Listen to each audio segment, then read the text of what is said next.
matin dëgg. Fala jëm tey oui man xaajagu ma ci sax réew yoo xam la moom. waaw c'est vrai que man je suis très passionnée par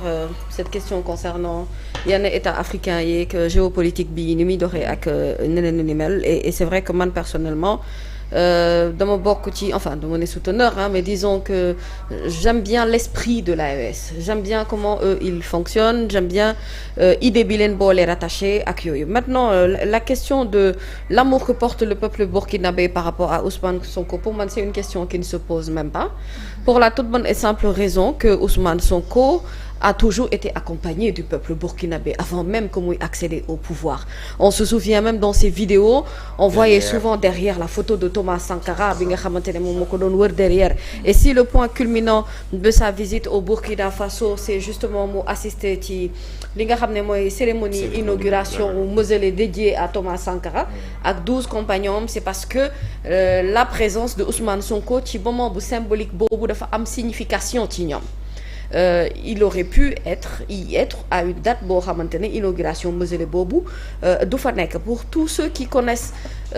Thomas Sankara lu tax ñenn ñi sax di am yenn similitude yoo xamante ne dañu koy def ak Ousmane Sonko parce que dañoo gis ci Thomas Sankara amaana xëy na ay jikko yoo xamante ne néew ma ne yëpp nekk na ci Ousmane mais am nañu quand même yenn similitude yu bari Thomas Sankara nit la koo xamante ne non seulement courage bi mu amoon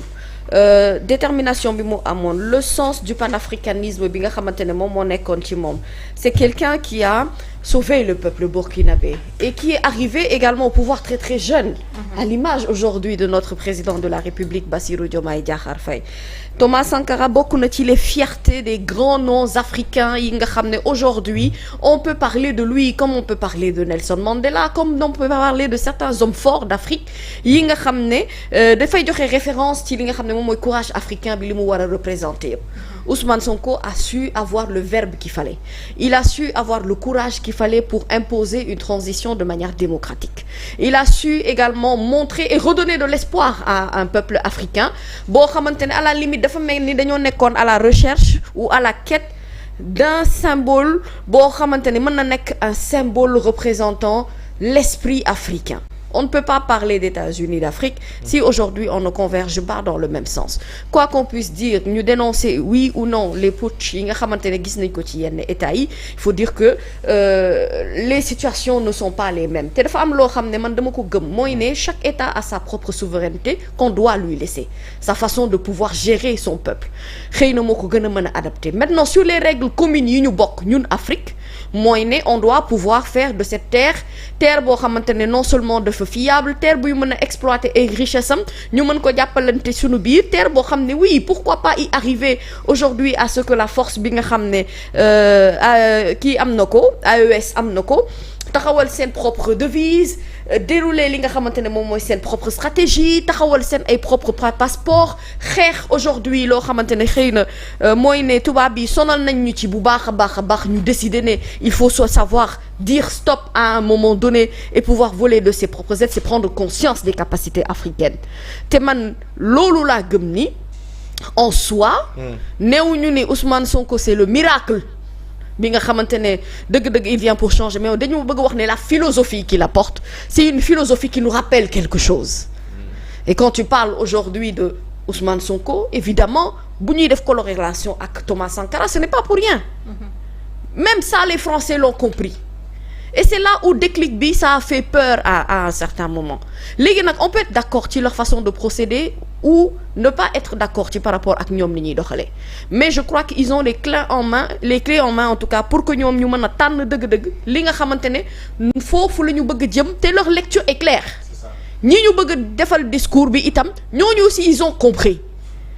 la situation malienne c'est tout autre la situation malienne ça dépasse des questions politiques la situation malienne c'est d'abord régler l'avancée du djihadisme c'est ça la vérité loolu priorité loolu mooy question prioritaire bi en ce moment djihadisme bi dafa am doole et ça gagne du terrain ils ont du mal à ce que ñu mën a contrôler avancée bi muy am foofu dëgg-dëgg te pourtant le Mali lépp lu mu mën a am ci potentiel mais su fekkee djihadistes yi teg nañ ci loxo ce n'est pas seulement que la question malienne qui va être finalement point d'honneur bi ñuy waxtaane, mais ça va être réellement la question de par rapport à la sécurité de l'Afrique de l'Ouest. Ah oui. Donc chaque chose en son temps ak lu ci nekk ak réalité bi nga xamante ne moom la ñuy confronter. Je trouve que c'est une bonne chose cette visite en Afrique. J'aime surtout l'esprit de ce duo bi nga xamante ne ñoom ñoo nekk à la tête de ce pays, de pouvoir ñu pas insérer wu sax, mais ñu wane ne bokk nañu ci, wane ne ñu ngi soutenir, wane ne également yéenay sunu ay priorités par rapport aux priorités extérieures. Et ça,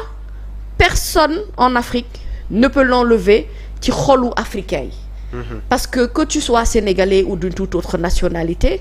si aujourd'hui on a ce soutien de la peau noire, c'est parce que gëm nañu ne y a que ce seul moyen là la ñu mën a xeexee yenn règles discriminatoires yi nga xam ne ça nous élimine d'office sans pour autant qu'on nous demande notre parole. te niñ ko mën a xeexee Afrique ba réussir ko noonu la ñu ko mën a xeexee aujourd'hui aux États-Unis, noonu la ñu ko mën a xeexee cette façon de penser partout dans le monde entier. Comme c'est des questions yoo xam ne ça dépasse la géopolitique, ça dépasse les règles de terrorisme. Le fait est qu'on veut nous faire croire que fii Afrique ñun waruñoo mën a nekk ay nit ñu civilisé, ñu am xel di xalaat, di développer wu di jàppale suñu biir di basé wu ci suñu ay ressources propres. Alors que c'est archi faux. Les Noirs ont toujours été forts dans tous les domaines. Même quand il s'agissait de lutter pour la libération de l'esclavage. Donc dafa am loo xam ne pour man c'est des questions yoo xamante ne nii que tous les Africains doivent se réunir par rapport à ça. Maintenant on peut être d'accord avec Guy Marius Sagna qui a un profil de député qui peut plaider pour une cause ou pour une autre. Après c'est assujetti à ce que kenn ku ci nekk joxe ci sa réaction propre, mais dans tous les cas moi j'applaudis visite bi nga xamante ne Ousmane Sonko mu ngi koy defi foofu la ca Burkina Faso. Je ne pense pas qu'il soit mal accueilli. Je ne pense pas également que ñëwam mu am benn tache bu noir wala bu négatif bu mu mën a am ci xelu nit ñi. Je pense surtout que ça va être encore une fois l'union de deux peuples qui réellement ne se sont jamais quittés, même bu fekkul dans les accords, mais dans l'esprit et le cœur on a toujours été ensemble. D'accord. Jërëjëf ñu ngi leen di jaajëfal bu baax a baax fi mu toll nii nag émission bi ndar képp na dañuy tàggatoo ba ëllëg combo yeewoo yema comme ça ñu daal di mën a tàggatoo ba lundi incha allah ñu daal di ñëwaat ci beneen numéro bu Café Actu. Jaajëfal ñi ñu bokkaloon àndaloon ci plateau bi Thiam li mën a dugalal sànq mën nga ma ko afficher balaa ñuy tàggatoo comme ça ñu daal di koy jàllale benn yoon soog a mën a voilà daal di dem ci li nga xamante ne mooy bés bi ñuy waajal di fédération des Daara Miftahul Nasri ñu leen di woo ci màggal Daaru Salaam bi ñuy amal ce dimanche 18 mai 2025 fële ca Gaawaan kër Serigne Ibra Ndar Mbacke dinañ ci ànd ak Serigne Moukabaro ak suñu Serigne Saliou Mbacke Daaru Salaam ce sera ce dimanche 18 mai woo naa leen nit ñëpp. bu ngeen ma xoolee rek xam ne man maa bokk Daaru Salaam du dëgg coom indil sama photo sëriñ bi waaye yaa ngi beral loxo Fallou Awa Bousso waa dëgg la sëñ Moukabaro mooy magam waaye man kii sama sëriñ Saliou Mbacke Daaru Salaam ni koy nuyu di ko ziar di ziar njaboot gi